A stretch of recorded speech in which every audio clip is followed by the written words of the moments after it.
MEV. Tired of the dev shop roller coaster? MEV is your reliable technical partner, offering a well-established software development process designed to consistently deliver unparalleled value to their clients. Get $30,000 off your first 3 months at mev.com/twist. And Imagine AI Live is an AI conference where you'll learn how to apply AI in your business directly from the people who build and use these tools. It's taking place March 27th and 28th in Las Vegas, and Twist listeners can get 20% off their tickets at imagineai.live/twist.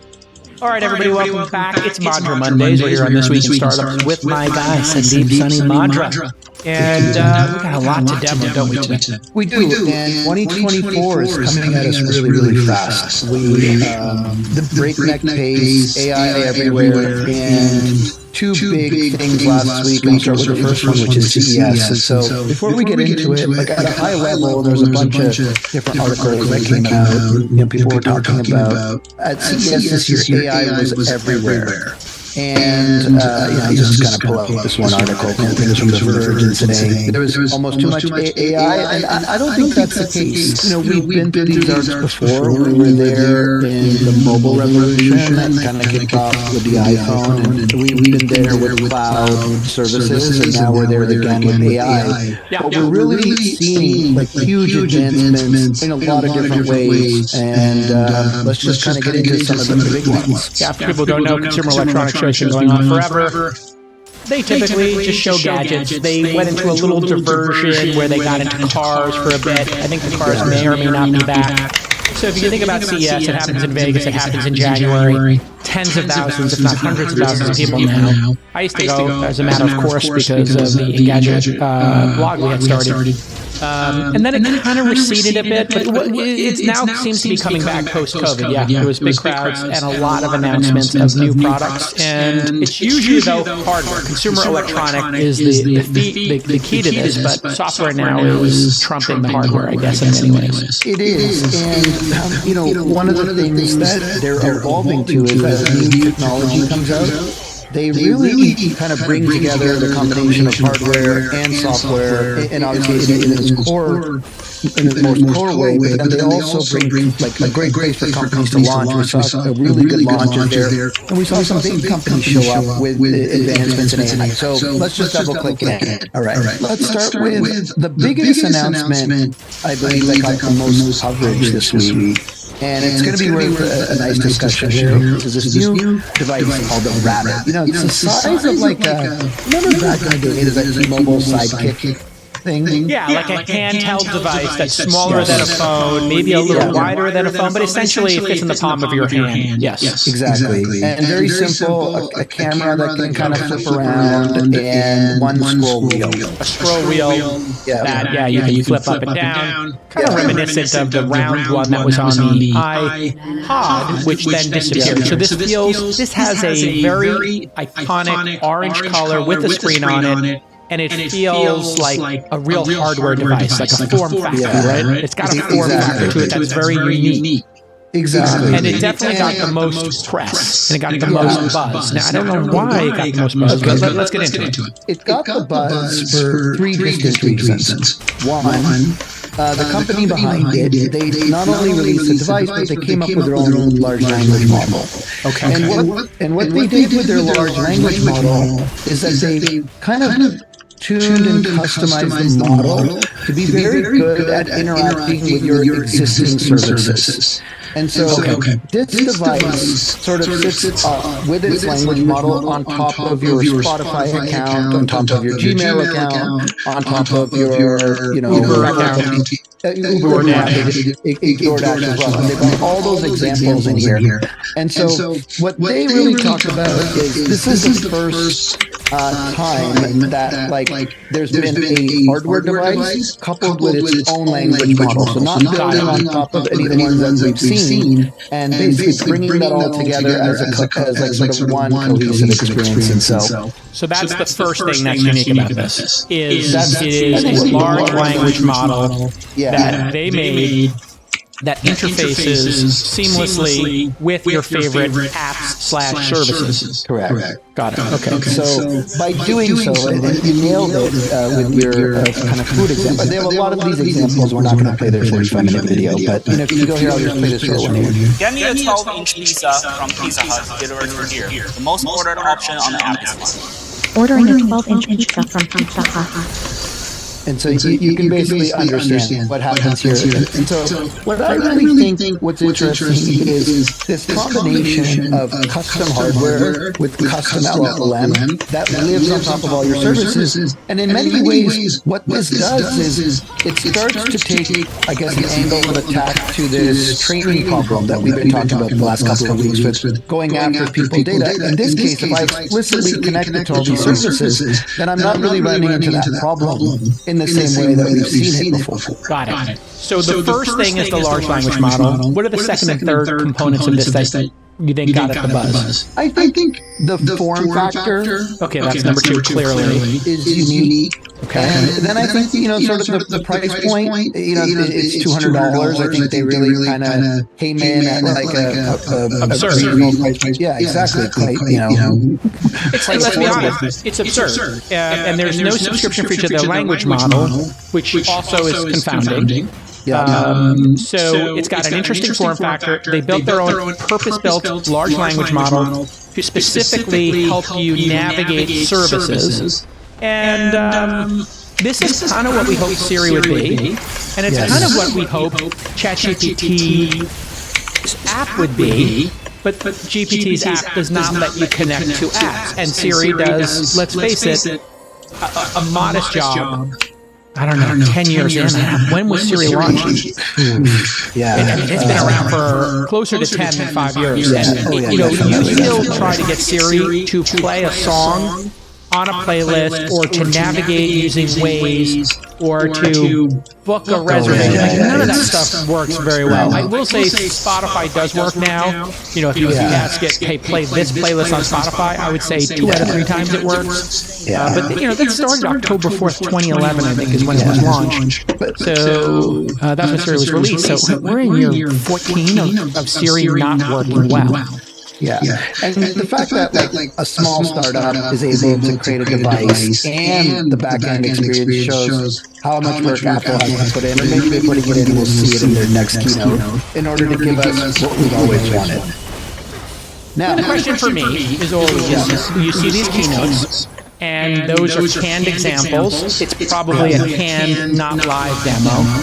And as we know, when we review stuff here on This Week in Startups, and we do our little reviews here, and we will get these, and we will do live reviews. What they show is something that is a sniper shot. It's a bullseye. And then when you get it in the real world, if I ask it, hey, can you get me some sushi? Give me the most, ordered stuff. It's going to send me 8 miso soups and 3 edamames and no sushi because it misinterprets that, right? All right. So what's crazy is basically it's sold out. And when it sold out, I think it had 10,000 pre-orders, they ended up with 30,000. But then a couple of really clever engineers, and someone that we demoed some of this before, Alvaro here, he basically went and rebuilt it as an iPhone app. And so back-ended by the LLM of your choice, and operating. And so I'll kind of just run this demo where he kind of does this here. So we'll play this. Hold on, I'm confirm my reservation.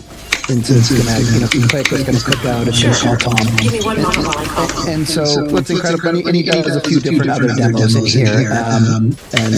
So really, what is this saying, Jacob?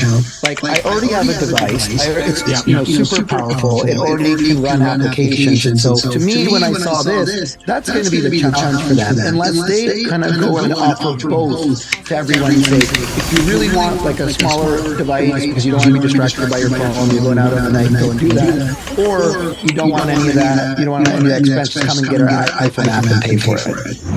All right, selling software is hard. It's hard right now, right? 2022, 2023, it's been a grind. 2024, it's going to be hard too. Everybody's making very thoughtful decisions, and the last thing you need is to slow your sales team down because you don't have your SOC 2 dialed in. So if you're a SaaS or services company that stores customer data in the cloud, you need to check out Vanta.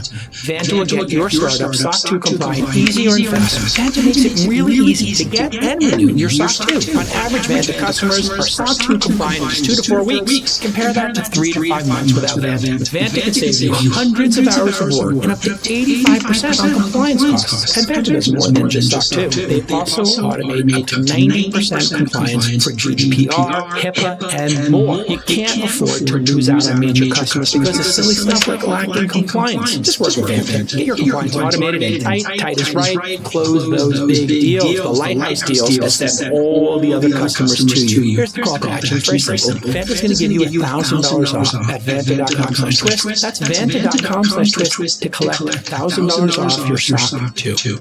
I love a purpose-built device when it is for a specific vertical, and it really helps solve that problem. The one I can think of is the GoPro or the Insta360. If you're a surfer, your iPhone, yes, you could buy different things to, strap your iPhone or smartphone to your body, but those purpose-built devices that have motion stabilization, etc., they work really well, correct? For that specific purpose. So does it mean that 99.59% of videos taken in the world are going to be just perfect on your iPhone? But it does mean for skiing and for surfing, this is a much more preferred device. And so the question is ordering your Uber going to be distinctly better because of the form factor? And I don't think the answer to that is yes. Yeah. So what is this form factor? And I would put the Humane, now I haven't used it, so I always like to reserve judgment until I use it. The Humane pin that you wear, that you put your hand out, and that's supposed to be better, but you see it's kind of heavy. So I love the idea of wearables, but I don't know if that one actually is purpose-built for that. Now, I will say my Ultra Watch, which is the first passable Apple Watch in my mind, I think the other versions were all garbage, is absolutely purpose-built for me to look at my ski runs or my hike, exercising my heart rate, to take my heart rate. It does something unique in this form factor. And it's also great for getting a message without taking the phone out of my pocket in a meeting. You can leave the house for the entire day with your Apple Watch. You can. Maybe. You can. You've done it. I'm going to try it. I haven't put my. I haven't turned on a service because that's like $10 extra a month. Or something. You got to add it to your. I didn't add it to my bill yet. I'm going to do that. I just, for some reason, I was like, I don't need it. But I think actually that would be good if my battery died on my iPhone. So yeah, you can. I do know people go running with just their watch. You can pair your AirPods with it. Your AirPods, you can make phone calls. You can then do all your voice to text and all that. Like you can do it. Yeah. So I mean, that's, and I see that more as a backup than a primary. But I do see the health stuff on the watch and the working out stuff as a primary, not a secondary. So is this primary for anything? I think the answer is no. The question I have is, why is everybody so afraid to consummate a transaction with an LLM? I think it's because of who's responsible for the wrong thing being ordered. You've been able to use Alexa to order coffee for a long time. People don't do it. The concept of getting the wrong thing and buying the wrong thing is just too scary for people. Just like ordering on the internet was too scary for people, so I don't think people feel confident in it. But eventually saying, reorder the coffee I ordered last time on these devices would be good, or, hey, just get me 4 cheeseburgers, from In-N-Out. No onions on any of them. You order the Philhum. Yeah, give me 4 things from the melt, and I'm only going to eat half of each, so I'm only eating 2 sandwiches. Why do you think that is? Why do you think people or app developers are not consummating transactions and taking that leap of faith that it could be done? Amazon did it, but Apple won't. And ChatGPT-4 won't. Yeah. I think what happened is, there's 3 layers what happened. I think it just wasn't as good in the ecosystem prior to LLMs. And I think LLMs, when they do it, it's magical, but they still hallucinate. So before you had this problem of it just wouldn't really work, and it was too structured. Like if you wanted to get your order, you have to be like, Alexa, from DoorDash, order, you have to kind of really structure it like a robot, right? And then Siri would never just do it. Now LLMs can pull it off, but they require kind of extra fine tuning or kind of like creating like a custom model. So I think we're very close to getting that magical experience. Who is going to be responsible for it? The language model or the app developer and the e-commerce provider? Is it Uber Eats and DoorDash's job to get this right, or is it ChatGPT, Bard, etc.'s job to get this right? In your mind, it's a great question. I'll answer in a slightly different way. I think the app developers are going to get it right before the large language model folks do, because they have the data. Exactly, right? They have the corpus of data. They know how people are going to want to interact with it and how they mess up and how they do all that. So here's what I want. Stanley, you're listening from DoorDash and Dara from Uber Eats. Here's what I want to do. I want to come in and say, show me dinner for our 5 in our family, which is 2 adults and 3 kids, 2 of them who are 7, 1 who's 14, and give me some options for Japanese food. And just show me a cart already filled with stuff, right? And then I say, but never give us onions and never give us spicy stuff, because or only give us one of us like spicy. And so then if it was like, hey, here's your cart from your Japanese restaurant, here's your cart from this restaurant, here's your cart from this restaurant, and then you could start with a filled cart of items, and then maybe say, oh, I looked at that. Hey, you know what? Swap out the uni. I'm not a fan of uni, but give us more salmon. Double the salmon, less sushi. Or give us less exotic pieces of sushi. Give us more basic sushi for the kids. And it just Uber Eats does a great job now because it has like that read order. They have that all kind of. They've got all the data. Yeah, exactly. Just like you could say to Spotify, hey, give me a playlist of 70s road trip music, and it's going to find a 70s road trip playlist. It doesn't exactly understand that, but or maybe it does. I don't know. Because didn't Spotify have their own assistant built in at some point? They created their own Siri.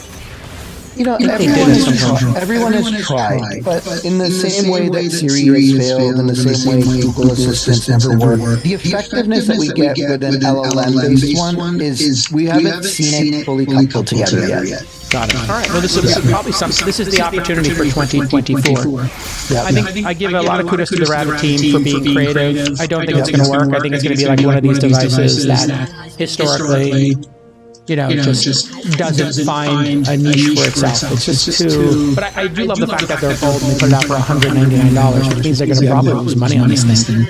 There's no subscription to it. I guess you can put in your own SIM card. It just feels to me like this thing's not going to work, and everybody's going to want it to work like a phone.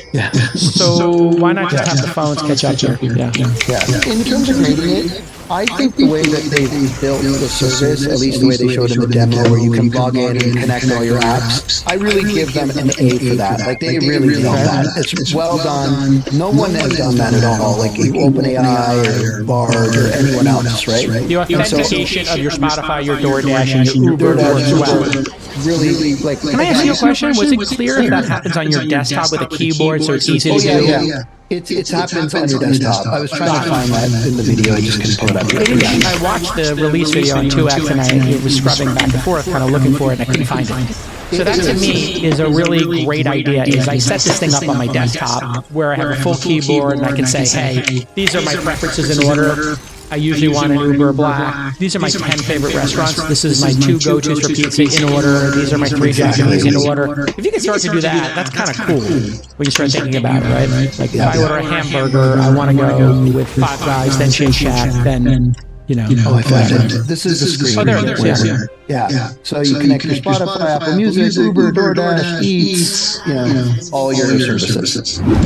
A lot of founders are great at going from 0 to 1. It takes vision, it takes creativity, and most of all, it takes a bit of hustle. But those same people can often struggle going from 1 to 100. To scale efficiently, you're going to need process, you're going to need structure, and that starts with your product. So if you need a more structured engineering approach, you need to check out MEV, M-E-V. MEV helps businesses build and maintain their product faster and more effectively. They'll make your product more scalable and secure. They'll also set up custom infrastructure for you, and they can even help build additional features. For each of your needs, Mev organizes an entire tech team comprised of senior engineers, delivery managers, DevOps, QA, and of course designers to make it look really top-notch. Mev has been in business for 17 years, and they've helped the following companies build spectacular products: Cartier, Intuit, and the Ozempic maker Novo Nordisk. Shout out to Ozempic. So let Mev help you increase product velocity and make product engineering more sustainable. Here's your call to action. Mev is going to give you $30,000 off your first 3 months. That's right, get $10,000 off per month right now at mev.com/twist. That's mev.com/twist for $30,000 off your first 3 months. I want ChatGPT-4 to do this. I want Google to do this. I mean, I want my phone to do this. Like, this kind of exists a little bit on your iPhone when you pick your browser, right? You pick your default browser, and I think you also pick your music player now. Oh, I didn't see that yet. Anyway, that's what these things should do. You should pick your music player, you should pick your ride-sharing app, you should pick your food ordering app, you should kind of say, this is my #1, food ordering app is my #2, right? Just so, I shop for Amazon, I Target, Walmart, this is my go-to. All right, very cool. I give it, I'm going to give it a B+. I'm going to give it a B+. I thought it was very bold. I understand why people liked it. You know, the combination of price, it had wow factor, it looks stunning, and it was $199. You know, if they ship 3 at $200, they ship 6 million of those, 30,000 of them, they're going to lose money on that, I think. I don't think this, I mean, what is the bill of materials on this? It's got to be $199 shipped, and then all the returns and stuff like that. This is very dangerous for startups. It's a smaller screen. They're not dealing with it. You know, you got to bring your own SIM. I don't know. It seems like I don't know. Just one of the things I see with hardware products like this is the founders underestimate the true cost, which includes returns and shipping, and delays and other problems. And so with hardware, it's so hard. I think they put it at a price point that is. They should have said it's going to be $199, but we're selling the first 10,000 as the signature 10,000 for $399. So if you want one of the first 10,000, it's $399, and it comes with a number on the back of the app. This way, at least have a little extra money to invest in the software, right? If they made if it was actually, it'd be better to sell 10,000 of them at $500 than to sell. Well, you don't build this with 20,000 with Teslas, right? With the Roadster, the Model S, the X, and then the 3 and the Y, and what we get. And having the signature versions. It was 100 signature Roadsters and 1,000 signature Model S's. How much were those? Were they like 150? 150. They were probably $20,000 more, $30,000 more than when the actual products got off of the signature series. But I think the signature series historically are going to go for twice as much as the non-signature. So if you own a signature series, I think it probably has a little extra oomph in it. Probably pays for itself. All right, let's keep moving here. You touched on something. It was actually it's quite important. Last week there was a video released between Bill Gates and Sam. And yes. And I want to just touch on that really quick. I'm not going to play the video because it's too long. But basically, he talks about like what we're going to see for GPT-5. And in GPT-5, it touches on exactly what you said, which is video capabilities, which we know are coming out more multimodal generate videos, boosting reasoning and reliability, and then the last one is enabling user customization. So I do think for all the startups up there, including Rabbit, they are going to kind of build that same interface that we were just showing there. It's a 30-minute talk between them. It's launched on Bill Gates' pod, but I suggest everyone listen to it. It's building stuff in and around AI. It's really good. The fact is, he's super excited about ChatGPT-5. Yes. And 4.5, and he also did a talk at Y Combinator, his alma mater, and where he worked. And he seemed to think like these new LLMs are going to be quite powerful. So there's a little bit of buzz that like they're going to drop some really. And he thinks AGI. I think there was another part of this where he sort of signals that he thinks AGI is coming sooner rather than later. Sooner than later, yeah. He does touch on that there, so we recommend everyone watch that one. I'm going to jump to another thing, Jake. I'll get back to Amazon. Keep jumping around. Yeah. Okay. I thought this was pretty exciting. This is a good application. It's basically like a sidekick for older folks. And so it's like a little device. It's kind of interesting. It's like a lamp, and then it has an LCD display, a speaker. It looks like a charging station for your iPhone, but it's got like this little lamp. And this is designed to be a companion, this LED. Yeah, it is. Yeah, and it's designed to be a companion for seniors. And loneliness in seniors is a really big problem. And keeping active. And if you look at what they did, it can basically, and this is kind of powered by LLMs. It can chat with you. It can play games with you. It can do all the kind of interactive things that I find are really really interesting. And I like kind of how they put that little light on the side there to not make it like fully that you're staring at a screen. So it's like but it also is not like fully like a robot. So I thought this was one of the more interesting things out of CES this year as well. So there was a movie about this robot and Frank that came out in it's a comedy. It came out in 2012. In the near future, an ex-Jewel thief receives a gift from his son, a robot butler programmed to look after him. But soon the two companions try their luck at a heisty team. Now I haven't seen this, but I gotta see this because this is like it's got my friend Peter Sarsgaard in it and Frank Langella. He's a great actor, and so this looks like a pretty compelling movie that did this. And then of course there was the film that my daughter got obsessed with seeing. I didn't let her see it, but Megan, the robot horror story. Remember the viral dance? Yeah. But this idea that an AI companion would relieve loneliness or do a little bit of an AI, of course. There was the kid in AI. I think it was Haley Joel Osment played the kid in AI. Yeah, who becomes friends with the little boy, and then he has the teddy bear that is his friend, and just sort of multitudes of artificial intelligence. Helping people be less lonely. And so it's dystopian in some ways, but if well executed, I could see it relieving a bit of stress for people. And so, interesting. And so the one thing I want to talk about here is that what this does, and going back to, because CES, we're going to stick a little bit of the hardware theme on some of these.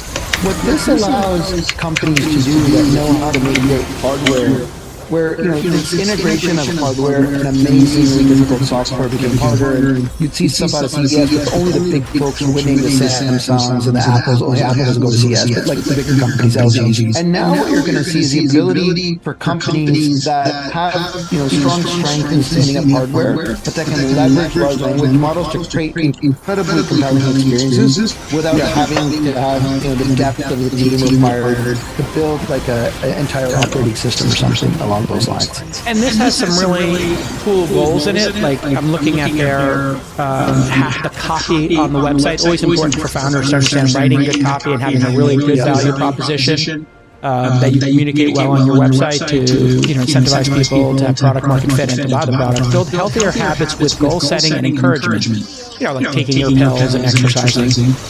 The bullet point number 2, exercise with easy to follow video workout. So I guess it will talk to you and say, hey, let's do put your hands above your head, stretch, whatever. 3, challenge yourself and stay sharp with cognitive games, right? There were a whole bunch of cognitive games. I forgot the name of it that got very popular. There was one app that was Lumosity that was doing. It was. So Lumosity was like, hey, there's this concept of, exercising your brain essentially. And I think Wordle and crosswords, people put in that, Sudoku. There's a bunch of things that people do. And the New York Times has gotten into this. Like you get people into a habit. So, having Wordle or word challenges or Jeopardy in this would be incredible. And number 4, relax with various mindfulness and stress-reducing exercises. That's calm.com, right? So this has Lumosity in it and Wordle, essentially, like some cognitive games. And it's got an exercise app in it. It's a pretty good idea. I think you put all that in one and you make it a really great. And then some other things. Set reminders for errands, appointments, and medications. Okay, that's really good. Notify loved ones there is need for support. So that's that I fall and I can't get up, the alert me kind of stuff. Search resources in your local area. There's your Yellow Pages. And then stay current with news, weather, sports updates. Hey, that's your Yahoo or AOL or turning on CNN. So this is actually, if executed really well, could be amazing. Here's some more things you can do with it. Easy video calls from your friends and family. Okay, so that's your iPad kind of thing. Send and receive messages and photos of loved ones. Okay, that's like your smart frame. Share your favorite memories and life lessons through digital memory. Okay, that's your ancestry. And send virtual greeting cards at special events and birthdays. That's your Blue Mountain Arts, if you remember that. So whoever made this, I have to say to the team there, I'm giving this an A.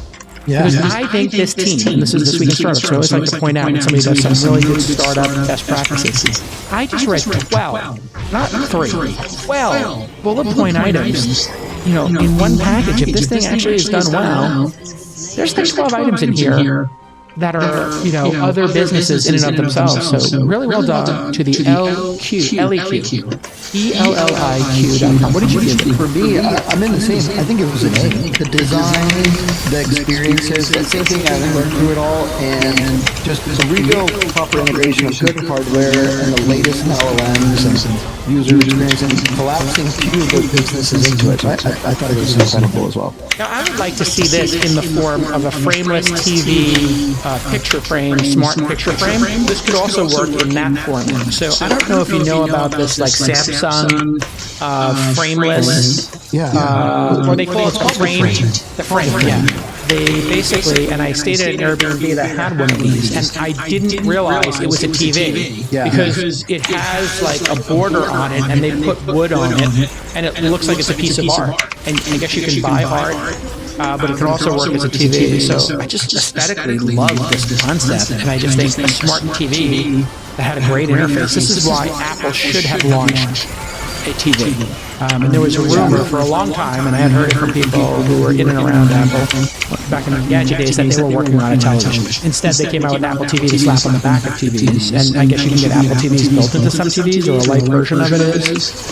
This would really be amazing. If you buy any smart TV now that has like an Apple TV in it, it's like they've done that. But these guys have really nailed, and I just have it up here, but these guys really nailed. I've seen a couple of these as well, and they're really well done. And they kind of make them like a matte screen, so when they're when they're not in like TV mode, they really do look like a piece of art. It looks like you can get like enjoy 100 pieces of art from some of Disney's greatest stories on the frame. All right, everybody, 2023 was obviously the year of AI. We saw all the amazing productivity gains that can be had, but in 2024, it's all about adoption. Are you really using these tools every day? Because if you're not, then you're falling behind. But here's the hard part. How do you separate the signal from the noise? There are a ton of AI tools out there, and while some are revolutionary, others are just parlor tricks. We all know that. Here's one way you can start. Head to Imagine AI Live in March. It's a conference taking place on March 27th and 28th in Las Vegas, and when you go there, you're going to learn how to apply AI to